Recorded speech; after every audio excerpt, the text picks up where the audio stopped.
So we're going to jump into a Patreon listener question, but this is one of those cases where it's a Patreon listener question that I got a couple weeks ago, and yet it really reflects what's going on in a recent piece of news, and it also leads to a Transformer finance segment in a small sense. And I know you people really like the Transformer finance segments that we do here on the podcast, and I'm going to try to get more of those out there, but this is one of those cases where it's going to happen anyways, whether we like it or not, because of the discussion. And when we talk about our wallet, that's the most important thing when we talk about being a collector in the Transformer world. And we had some recent news here with Jada Toys and their announcement of the converting RC Transformer Optimus Prime. And people always make that comparison that, oh, maybe this thing's going to be a more affordable version of the Robosen Optimus Prime. And so Jada finally put out some images of it today. We have a pre-order MSRP. Pretty much what we know, it's going to be 12 inches. It's going to be a lot more simple. It's going to be $69.99. It runs on, I think, 2 AAA batteries, probably for the remote, and 4 AA batteries for the Optimus Prime. It's G1 Optimus Prime transforming on his own, very simple. It's not the Robosen. It's very simple. Comparing them would be kind of silly, but it is. People are going to draw those comparisons. I kind of dig it, though.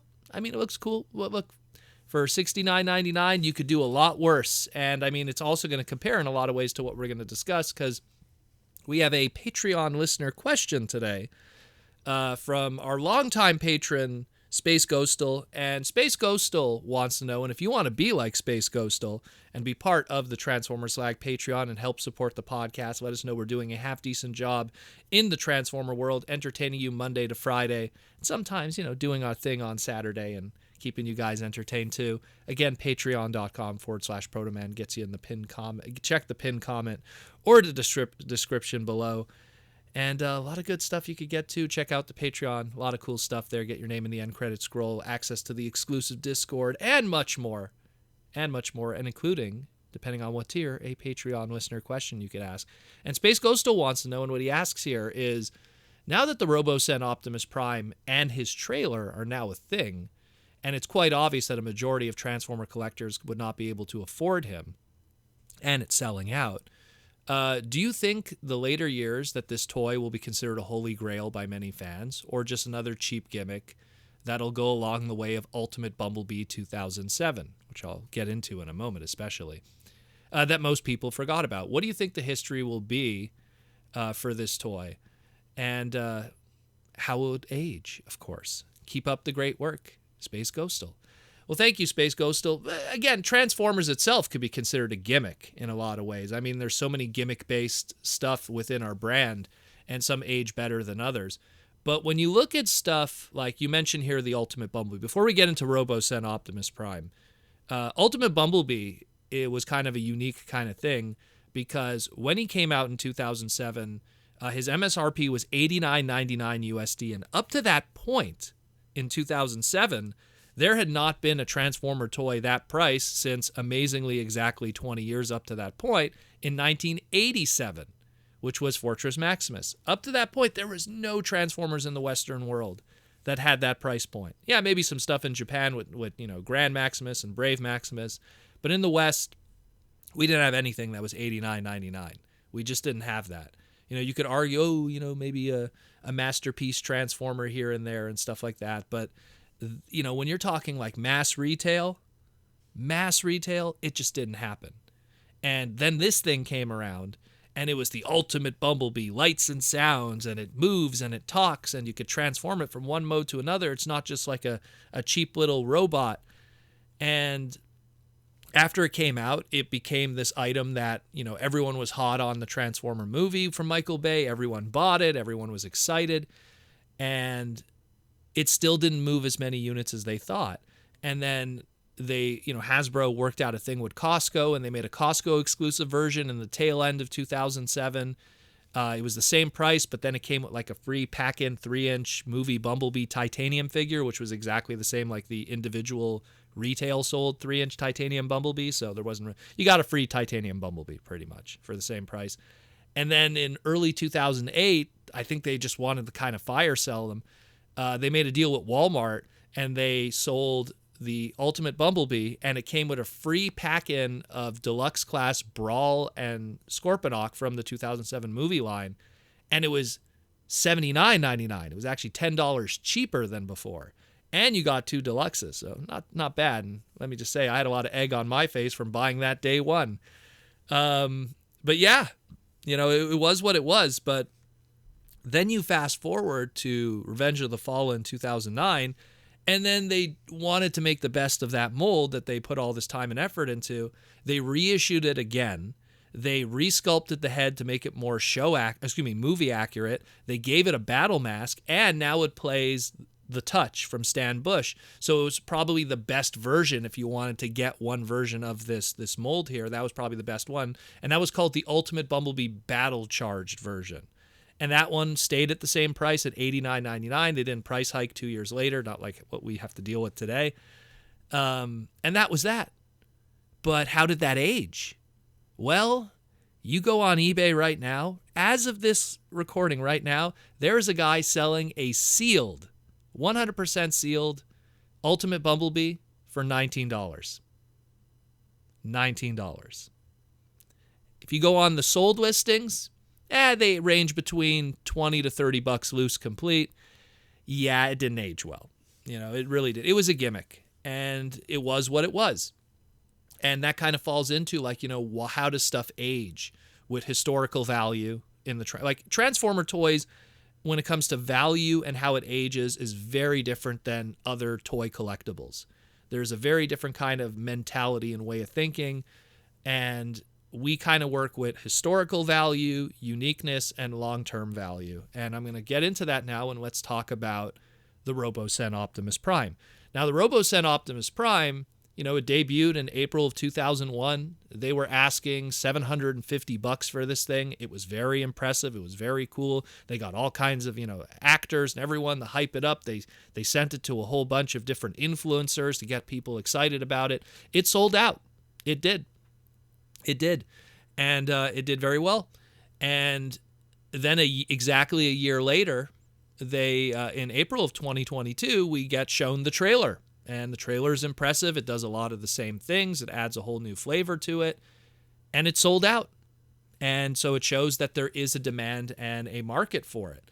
But what about the long-term market? Do you think that, something like this at $750? By the way, the trailer was also $750. So you're talking a combined value easily of $1,500 for this. And that's a lot of money, considering, what you could get in the Transformer world of $1,500. And the question is well, does this have a good value in the long term? Well, I'll tell you this right now.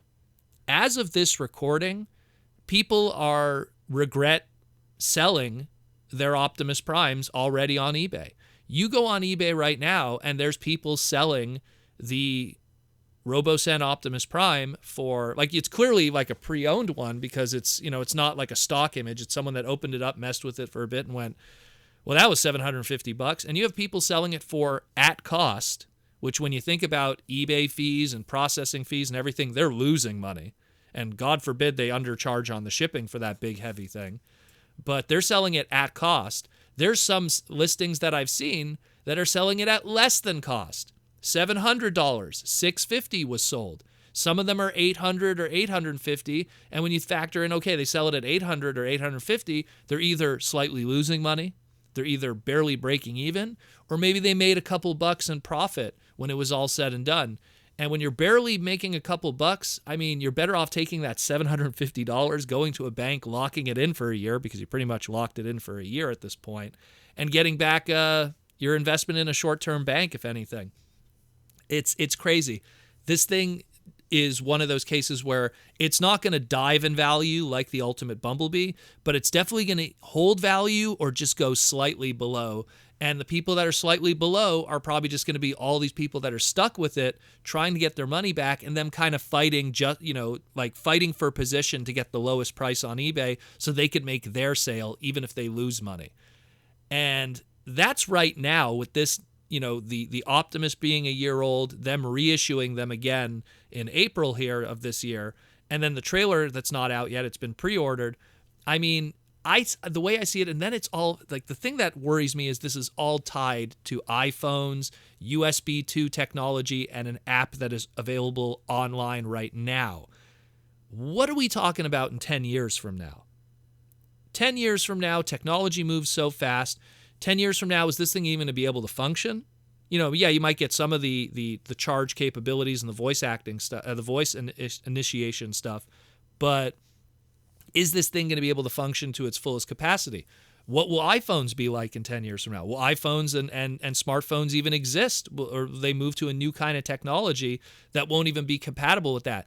Will the app still exist to download? You find one of these in the wild 10 years from now, would you even be able to, download the app if it exists anymore? Would USB 2 even be a thing anymore to charge it? You don't know these things.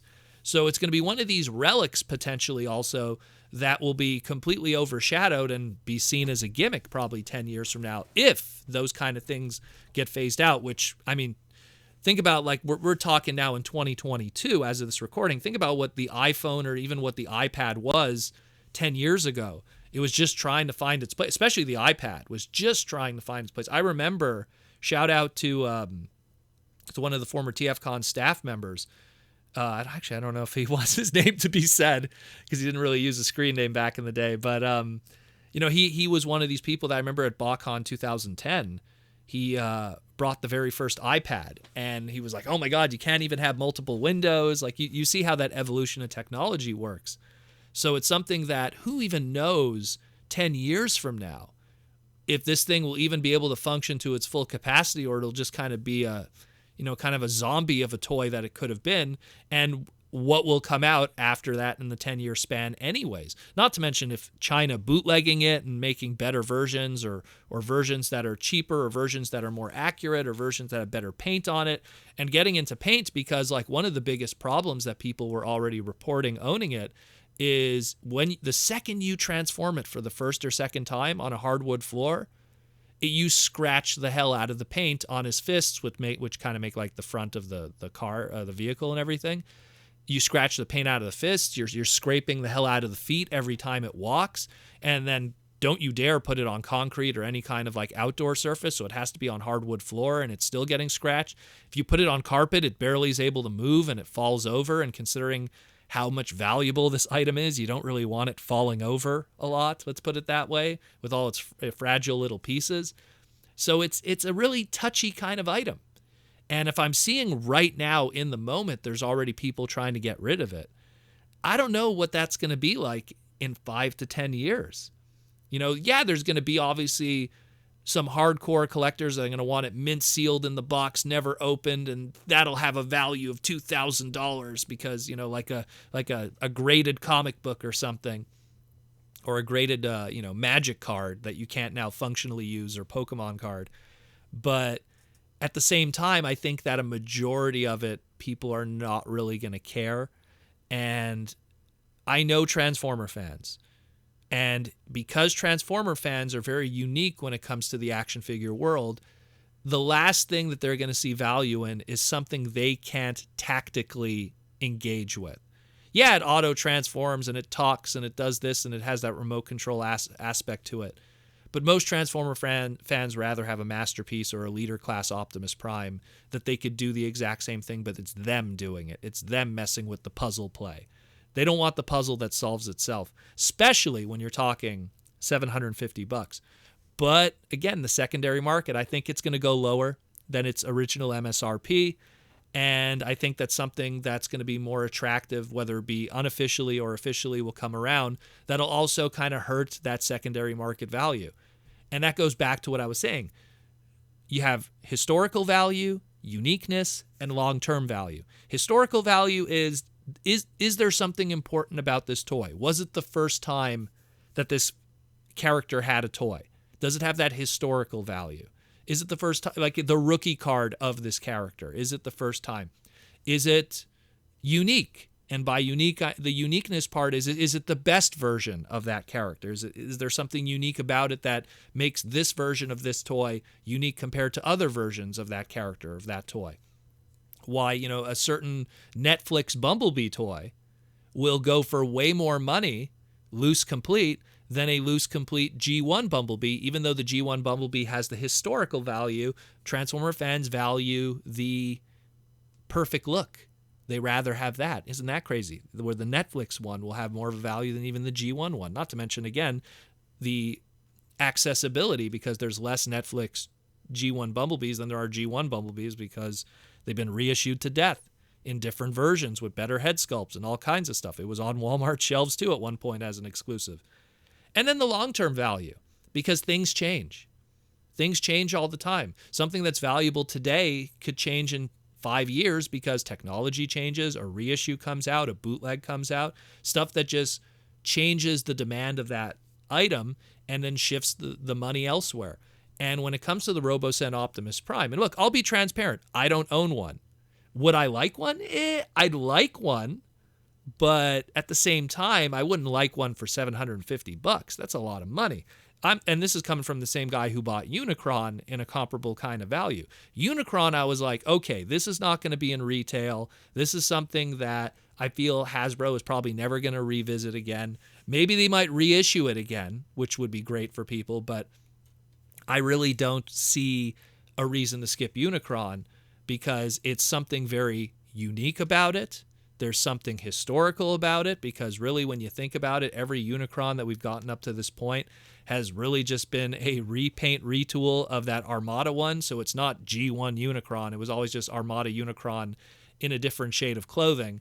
The uniqueness of it, again, it's a unique mold. It's huge. It's the biggest Transformer ever. If you don't count some weird stuff that was like, I don't know, like a big wheels Transformer, which apparently is the biggest Transformer ever, if you want to argue that. But, it's something like long-term value. I mean, as of this recording, HasLab Unicrons still go for good money in the secondary market because people just couldn't afford it back then. They didn't buy it. And as a result, people want it today. They regret not picking it up. But I guarantee there's a lot of people that are very satisfied with their masterpiece Optimus Primes, their leader class Earthrise Optimus Primes, the reissues from Kingdom. They got that fix of that character, of that same design that we've got 100 times over, and we'll probably get 100 times more in the next 10 years. So it's cool. Don't get me wrong. I think Robosen Prime is cool. I think it's awesome, but it's also a gimmick. And much like the Bumblebee, time is going to really change the perception of it. And this one here, especially because it's tied to other outside technologies like smartphones and USBs and apps, who knows what the world's going to be 10 years from now. And I'll tell you this right now, I will bet on it that Robosen Prime is not going to be part of the equation because something better will probably come along, or something just more interesting in the eyes of fans. It'll be a gimmick. It'll be something, unique and interesting, that'll probably hold its base value or dip below it. And then you're just going to have those couple of guys that'll be holding out trying to get maximum profit forever on a buy it now on eBay. But that's another story. I hope that answers that question a little bit. And again, if you're someone who bought a Robosen Prime, I mean, I know you'll probably feel invested and you'll have a different emotional opinion of it, but I get it. I've had those arguments before a lot of times, but I really want to hear your honest opinion of where you think this is going. Where do you think the value will be in the long term? Because I don't really see it personally. And this comes from 30 plus years of experience, especially in the Transformer toy world, but just the toy world in general, but just the uniqueness of the Transformer toy world and how a majority of the fans are. But, it is what it is. And sometimes you don't need to sell 100 toys. You just need to sell it to one guy. And if that guy's a sucker, maybe that's all it takes sometimes. But that's another story. Anyways, if you want to be a patron like Space Ghost still here and ask a Patreon listener question that led to a deep financial discussion, again, patreon.com/Protoman, or check the pinned comment or description below. And hopefully we'll learn more about Robosen in the future, maybe get some other characters that might catch my wallet's interest.